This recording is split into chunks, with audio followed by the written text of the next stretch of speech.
Hirohiko is a polarizing figure within Kagurabachi and the most tragic yet dangerous foil to Chihiro Rokuhira.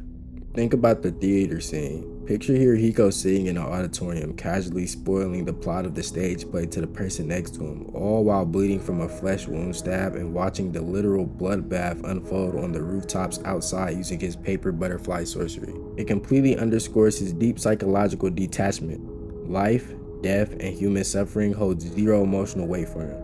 To Hirohiko, real-world violence and a stage play are the exact same thing, just entertainment to cure his boredom. So how did a character like this end up becoming Chihiro's ultimate dark mirror?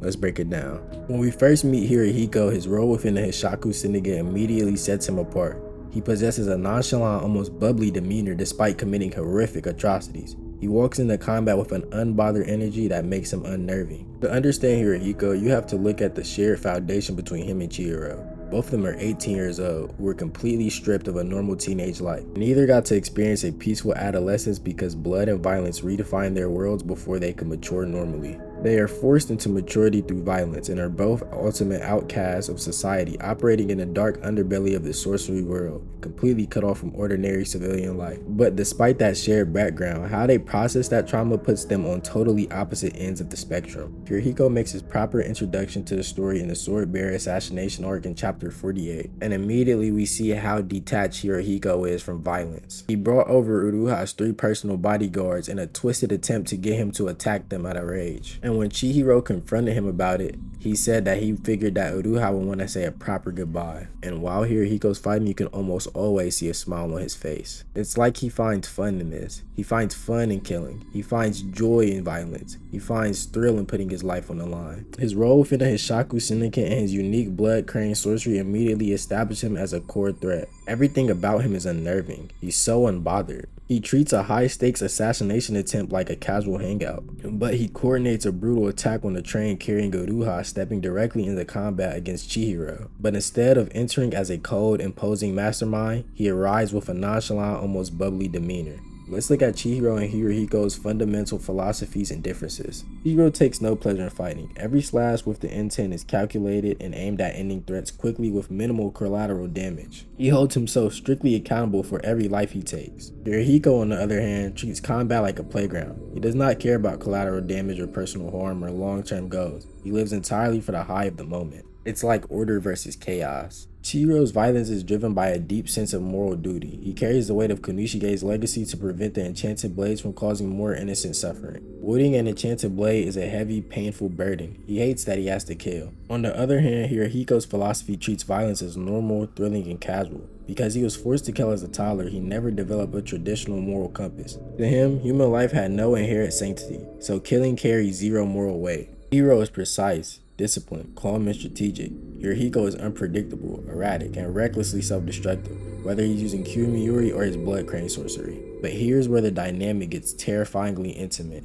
The seeking of connection. Chihiro builds meaningful, grounded relationships with people like Shiba, Char, and Hakuri. He protects them to hold on to his remaining humanity. Hirohiko, meanwhile, is profoundly lonely. But because he only understands violence, he projects his desire for companionship onto Chihiro. Hirohiko treats Chihiro with a terrifying sense of kinship. He genuinely believes Chihiro is the only person who can understand him, and he views trading blows with Chihiro as the ultimate form of bonding. Hirohiko continuously tries to drag Chihiro down to his level, arguing that Chihiro is just as broken and bloodstained as he is. But look at Chihiro's response. Chihiro doesn't give Hirohiko the satisfaction of a dramatic rival dynamic. Chihiro recognizes Hirohiko's warped logic, finds his attempts at intimacy repulsive, and largely treats him with a cold indifference, which breaks Hirohiko down even more emotionally. Throughout the story, Hirohiko is pushing Chihiro constantly to his limit, taunting him about their similarity. Hirohiko acts as a constant test of Chihiro's moral line. He forces Chihiro to define exactly who he is and why he fights, preventing Chihiro from losing himself to pure vengeance. To see why Hirohiko turned out this way, we have to take a look at chapter 70. This isn't just a villain who is evil for the sake of being evil.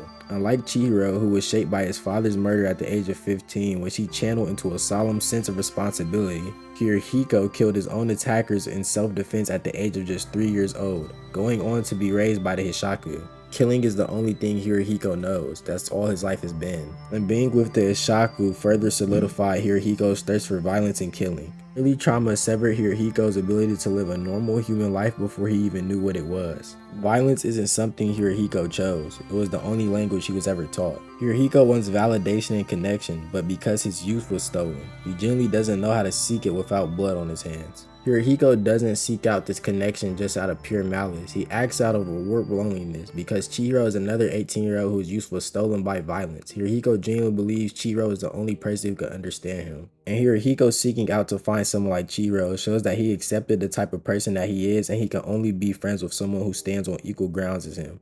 But even Hirohiko's definition of a friend is skewed. He doesn't know what a real friend is. He's just going off his instincts and what he thinks a friend should be. Though Hirohiko serves as a way for Chihiro to evolve his swordplay and he helps him build up his mental fortitude, Hirohiko's role in the story is far more important. He serves as a dark mirror to Chihiro. He acts as a terrifying warning sign for Chihiro. He's essentially holding up a mirror and daring Chihiro to throw away his morals, step past his sense of duty, and embrace violence for the fun of it. When looking at Chihiro and Hirohiko, you can see that Hirohiko is what Chihiro could have became. And that's what makes Hirohiko so compelling. It's not just that he's cool or that he's a threat in the story or that he has Kumiuri. It's what he represents. He's a constant push towards the abyss, edging Chihiro on to give up his painful duty and just enjoy carnage. Hirohiko is the living embodiment and reminder of what Chihiro risks becoming if he lets his desire for vengeance completely drown out his humanity. He represents the downward spiral of what could have been, while Chihiro represents the other side of that coin. Ultimately, Chihiro and Hirohiko represents two sides of the same coin. They both represent two distinct responses to extreme childhood trauma. Chihiro is motivated by duty, preserving his father's legacy and protecting innocence, while Hirohiko is driven by thrill,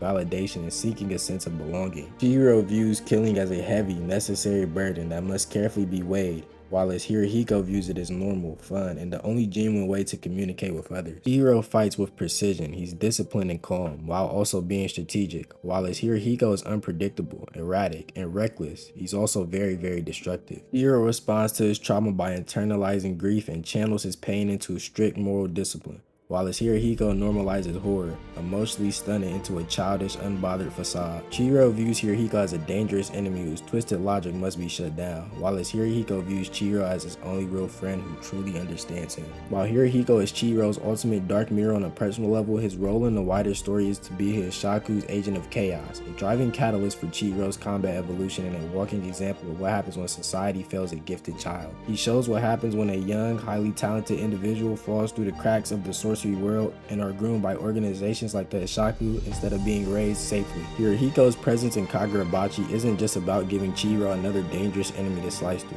He represents the ultimate tragic warning, a look at what happens when the weight of violence completely destroys the child underneath. Thanks to everybody who made it to the end of the video. I really appreciate you guys. I appreciate all the love and support showed on my first video. I plan to keep my foot on the gas, and I hope that you enjoyed the video. Let me know what you guys think in the comments below, and make sure you like and subscribe for more videos like this. Love you guys. Peace. Oh yeah, and I almost forgot, I made a Discord not too long ago. It's not too many of us. It's about 15 of us, but if you're interested in joining, please let me know in the comments below, and I'll send you a link to the Discord. It's mainly Kagurabachi centered, but you know, we also talk about other mangas in there as well. You know, and it's just a good little hub and space for people that enjoy manga and anime like I do. So if you want to join, feel free to join. Feel free to let your friends know about it. And yeah, I'll see you guys there.